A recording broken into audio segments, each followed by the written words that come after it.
Alex Mozed, and you're here on Winner Take All, where we talk about the constant battle between large tech monopolies and traditional incumbents. So you may have been hearing a lot about PayPal bought essentially a payment tech startup called Honey. Well, it's kind of like a coupon tech startup called Honey.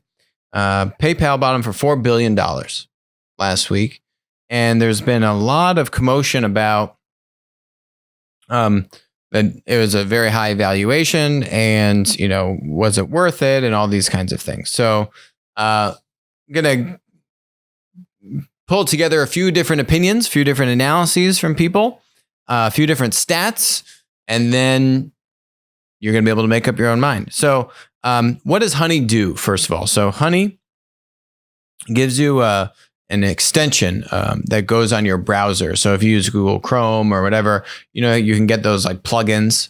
So if you're browsing or shopping for stuff online and you're on one e-commerce site, and let's say you're on Home Depot and you're looking at buying this thing on Home Depot, then you click on the Honey extension and it'll help you find any coupons or it'll help you find the product at a cheaper price elsewhere. Basically, it's helping you to comparison shop, to find coupons, and to save you money. So that's why you see this first bullet here, which is, saved $1 billion for users this year. That first line, currently at $100 million in revenue, growing at 100% year over year. So they're basically doubling every year in revenue. They're profitable. They've only raised $40 million before this acquisition. So they didn't need to raise more money in order to continue basically doubling every year. It's pretty great growth, pretty great model. And it's a platform model, which is now on the other side of it, connecting you to merchants. So they have 30,000 merchants. And so, right, they're saying, hey, you're looking at buying this product on Home Depot. Well, you could get it over here. Or this would be another complementary product that you have a good deal for, right? So they're helping on it from a kind of less controlled product marketplace standpoint to connect that consumer with other alternatives, whether it's coupons or other merchants or other products, right? Why is PayPal doing this? Because PayPal says we have like 200 million. PayPal has 24 million merchants, and that is basically, let me pull this up from our buddy Ben Thompson at Stratechery. This was his article today about PayPal acquires Honey. Why would PayPal go and do this? And his theory at the end of this is that it's really about the merchants. PayPal's management said that the Honey acquisition was more about the consumer offerings than it was about their merchant offerings. To be blunt, I don't believe them. I think that they don't want to say this acquisition is about merchants because that leads to very uncomfortable questions about data and so on and so forth. So what the PayPal executives have been saying is that this helps them move upstream in the cycle, right? Where PayPal today is at the bottom of the stream. It's, hey, I bought this. Now I need to pay for this. And that's why when you'll be at different e-commerce sites, you can have the, pay with PayPal button, all that kind of stuff. And so PayPal is saying, hey, how can I move farther upstream in the consumer's purchasing decision process, which is where Honey plays, right? In terms of getting coupons, getting alternative offers, and linking that with merchants. And PayPal has a lot of merchants. That's the broad level kind of thought on this. So a couple dynamics to this, which, here's where I struggle with on the Honey acquisition. So they say they have 17 million users, so consumers today. They had 10 million last year. So they grew about 70% from a user growth standpoint, 100% from a revenue standpoint. So it's 70% year over year growth for your users. That's a lot of growth. PayPal has a lot of consumers, obviously. I think the one thing that I guess most troubling for me with this is the mobile versus desktop experience. So what I've described to you is when you have a desktop browser or a laptop and you have the browser and you have the extensions on that.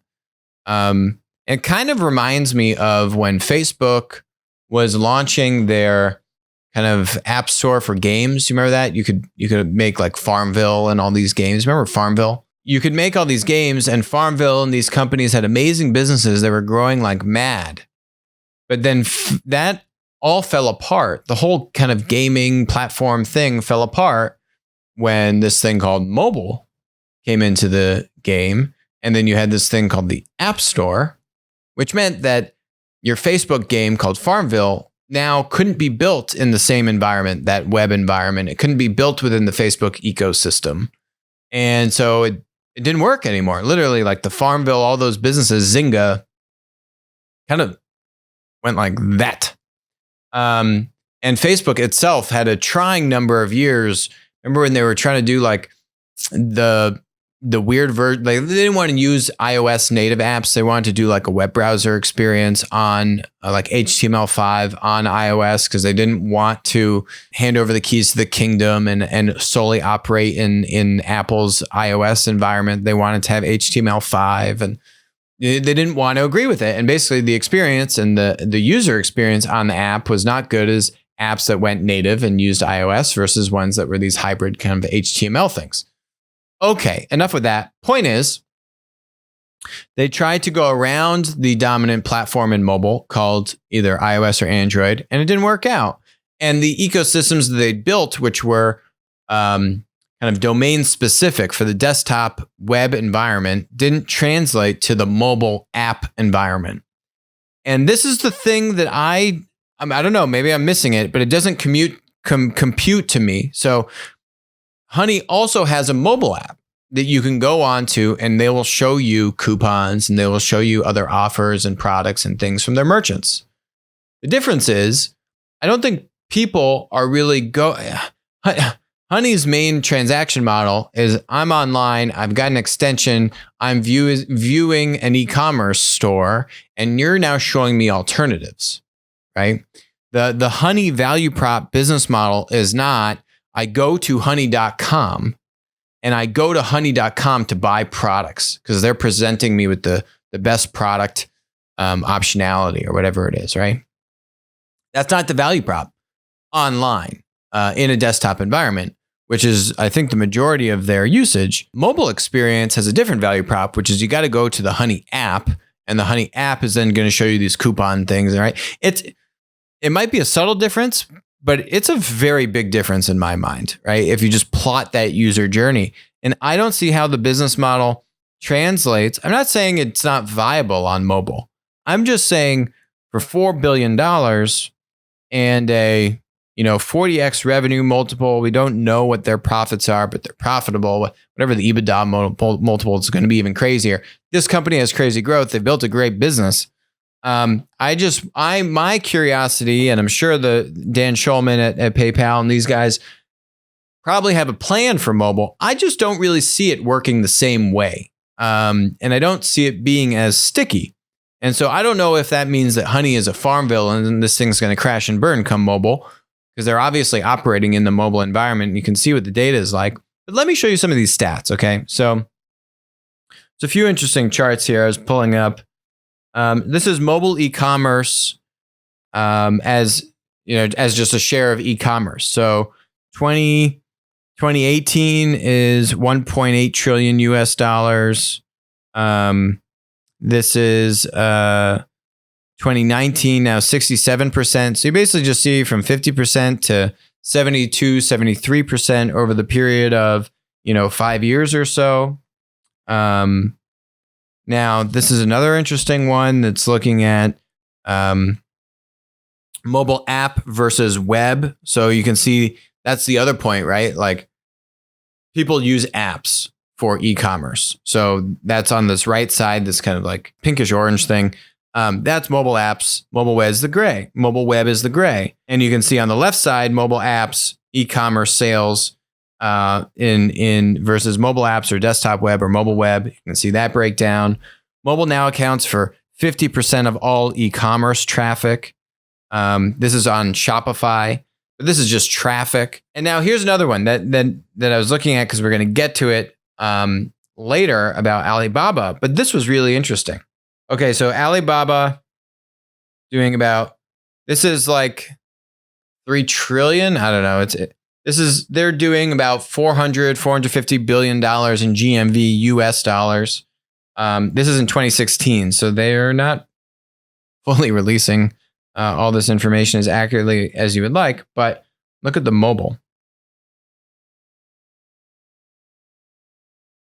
73%. This is in 2016.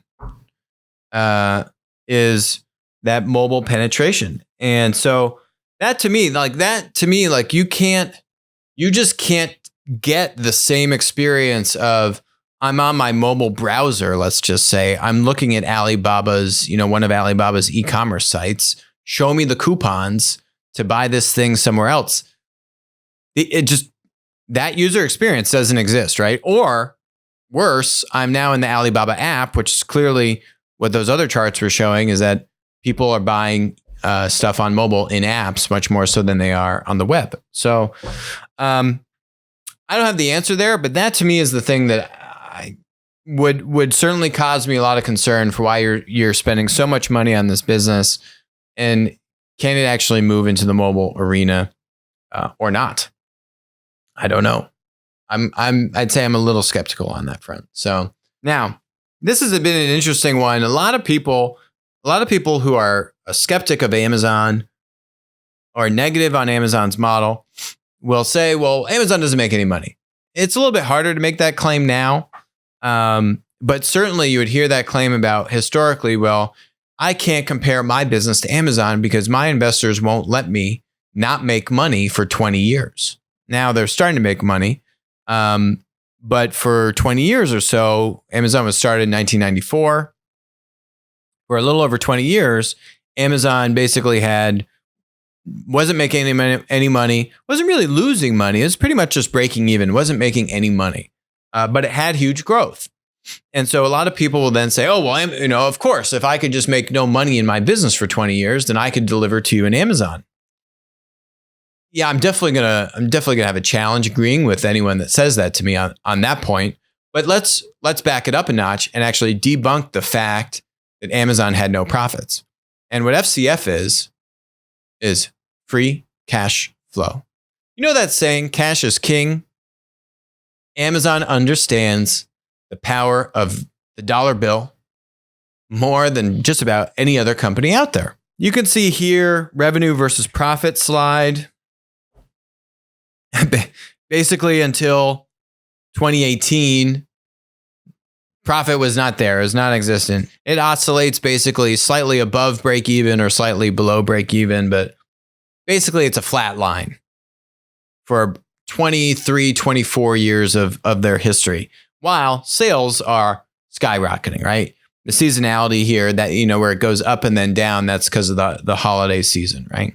So now here is the key, free cash flow. See this yellow line?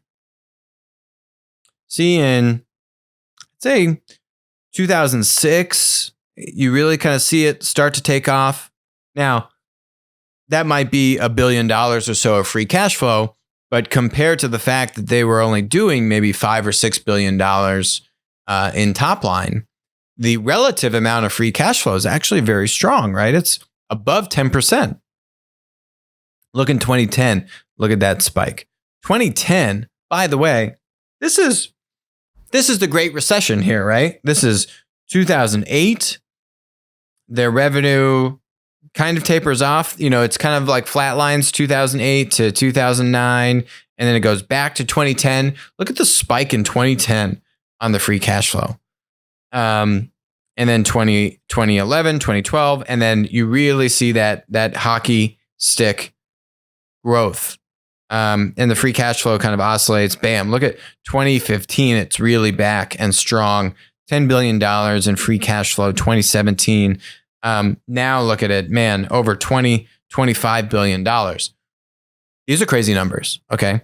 And then their profit, finally, they had to post a profit when they've got $25 billion in free cash flow. What is free cash flow? Okay. Free cash flow, I'll read it to you. Basically, I'll give my definition, then I'll read you this thing. Free cash flow is saying my business is cash flow positive in the sense that I took in $1 and then I had to sell this product for $1 minus X. But then one minus X equals Y, let's say. Whatever Y is your difference in the cash that you have. Of if X is comprised of, here's my cost of goods sold.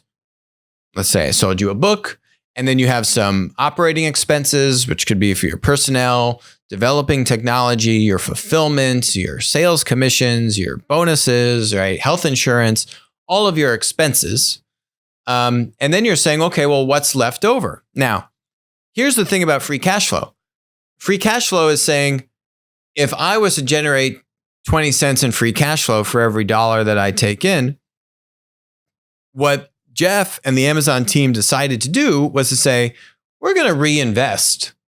Instead of having that 20% in free cash flow, most of it flow through to our bottom line.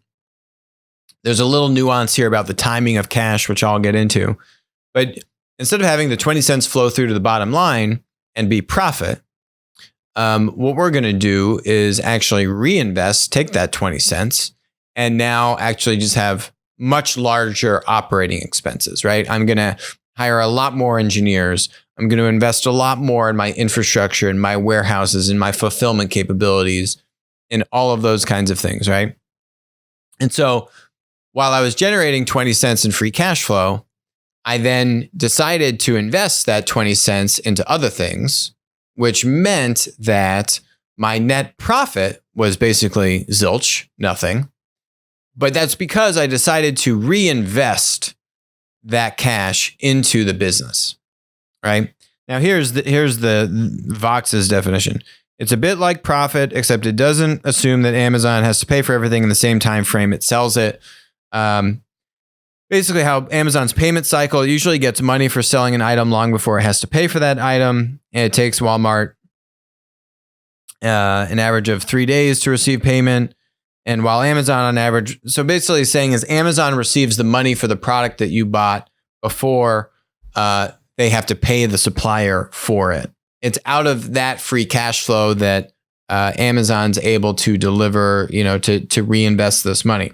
Now, I think that's part of it, but that's kind of a balancing act between those pay cycles. 18 days, just because you generate some free cash flow for 18 days, that's a good sign that you have a healthy business. That isn't going to give you billions of dollars of profit to be able to reinvest, or what would be profit to be able to reinvest into the other parts of the business. Now, this is the other part. So thanks to margins that have risen faster than capital expenditures, it has even more money coming in before the last quarter's bill is due. Therefore, its money on hand free cash flow is always higher than its profits. So that, to me, is the bigger crux here. So what Amazon is doing is they're able to basically just reinvest their profits. That you can see what that profit would have looked like more closely if you were to evaluate their free cash flow metric, right? But because they have invested that free cash flow into the business in the form of an expense, now you're not going to see that trickle down to the bottom line in the form of profit. So it's hard to equate and say, oh, well, if Amazon hadn't made all these investments in infrastructure and technology, et cetera, what would its profit have been? Amazon's not going to tell you that number. They're not going to tell you, well, here's the money that we needed to just kind of like continue and operate the business. And then here's the additional money that we invested and basically didn't deliver a return. Jeff was not disclosing that. What he was saying is, I have free cash flow. If I decide to tailor back, say I have $1 billion in free cash flow. Let's say I decide to not invest $900 million in new investments for the business. Now, a good chunk of that will be able to flow to the bottom line. He didn't want to do that. And I think rightly so. You can see that that's paying off many, many dividends now. And the company just, despite having, over $20 billion in free cash flow, they're doing their best to not generate much of a profit, but even at those levels of free cash flow, there's not much that they can do to avoid posting some bottom line profit. But that really is the crux of this. If Amazon had wanted to be profitable, they could have been profitable 10 years ago, right? But they didn't want to. And they saw the opportunity.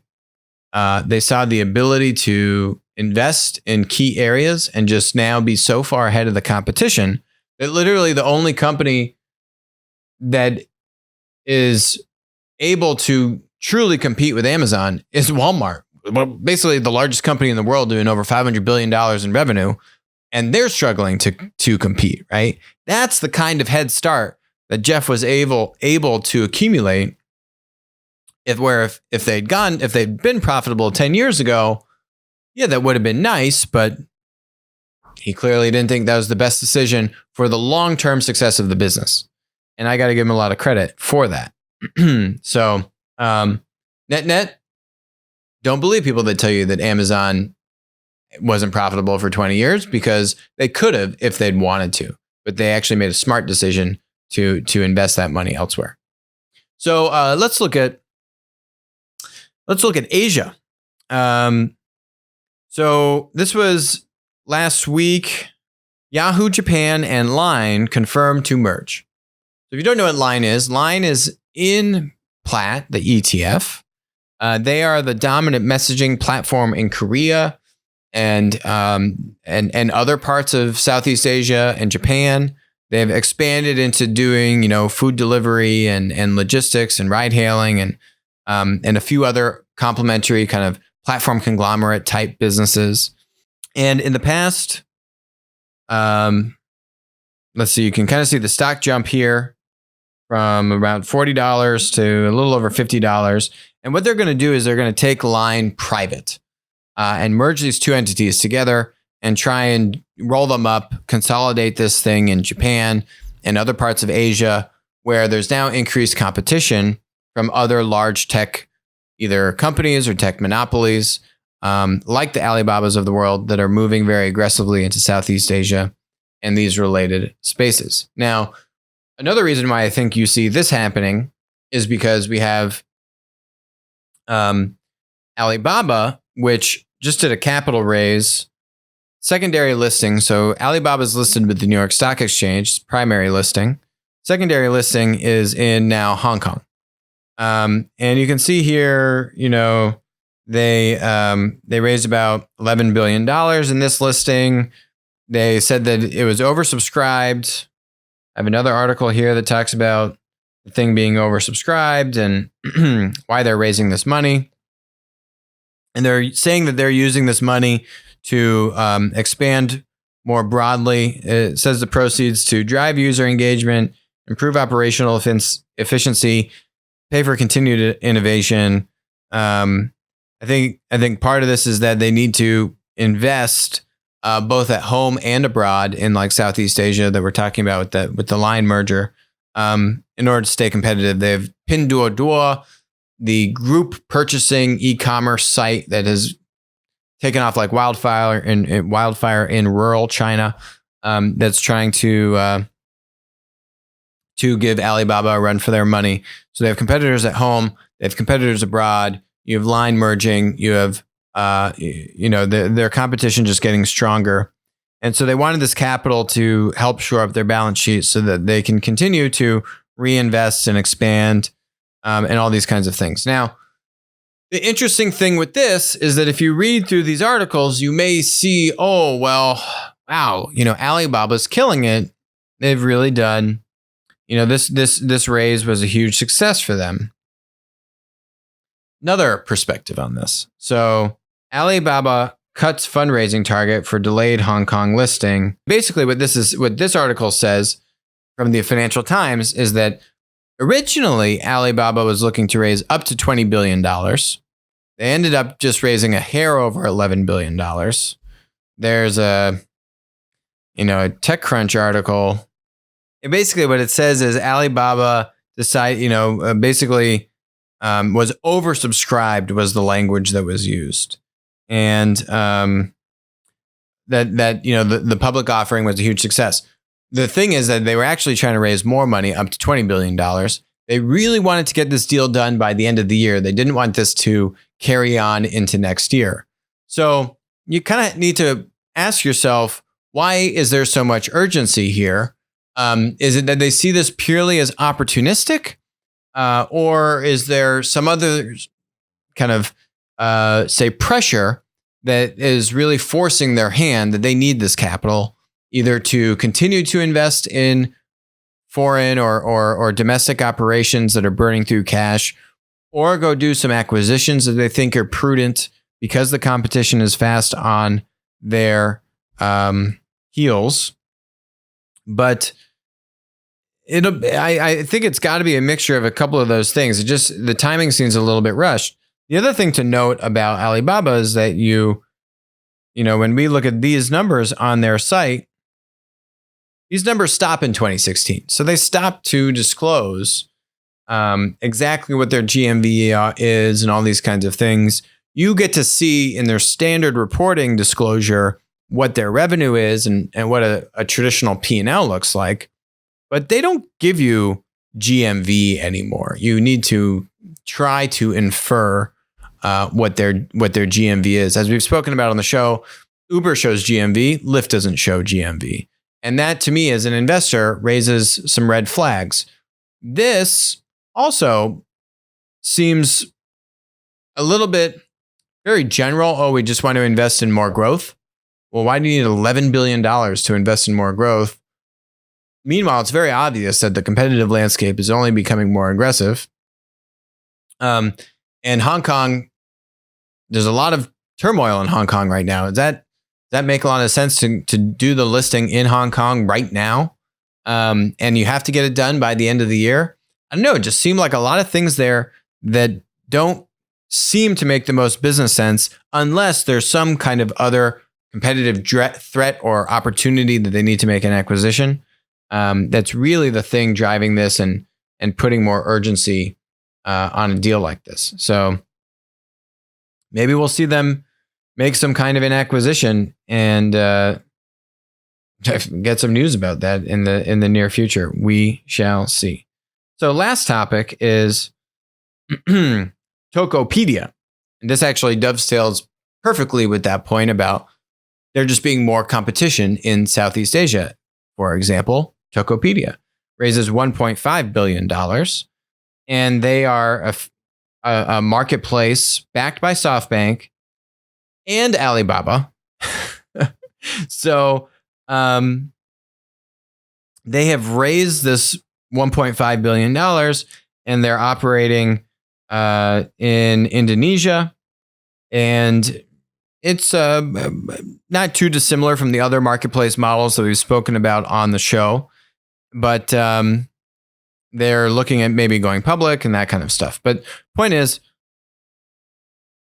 more and more of these, I would say, country-specific marketplaces in Southeast Asia are getting more and more dominance. You're seeing some of the existing kind of small to mid-tier platforms like Align do these mergers to consolidate their network effects. You're seeing up-and-coming ones trying to do one big private fundraise before potentially doing an IPO like Tokopedia.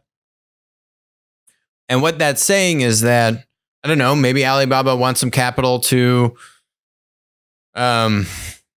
either compete with Tokopedia or buy them or something. But this is definitely a sign that these kinds of companies and a Pinduoduo in China are absolutely on Alibaba's radar. And we don't really know what kind of growth Alibaba is seeing from their GMV, from the total throughput onto Alibaba. We can see what they're doing on revenue, but we're not able to fully understand the true top line growth, the GMV, as opposed to the revenue growth, which is not really indicative of total throughput. So I think things are just getting more, the competition is getting more fierce in Asia. And what once used to be a massive pie where you could have multiple players and you're not really kind of on each other's turf, that's definitely not the case anymore. And the platforms in either China, Asia, Southeast Asia are now starting to overlap much more with one another. And I think you're starting to see more aggressive platform wars in those regions, both in China and outside of China. And what that means is you need more capital. The problem is the equity markets don't really like the idea of giving these platform companies a bunch of capital so they can burn through it and then have a bunch of losses.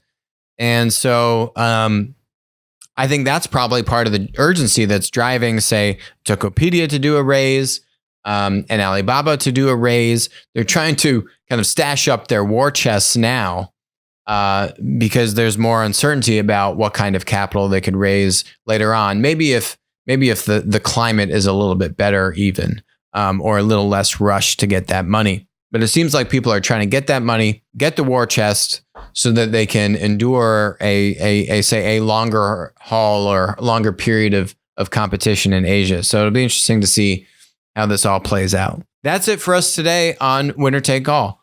I'm out of here. So I'm going with the in-laws on Thanksgiving break. Everyone, I hope you have a great Thanksgiving holiday. Spend some good time with friends and family. Overindulge, and we will talk to you next week. Thanks for joining us.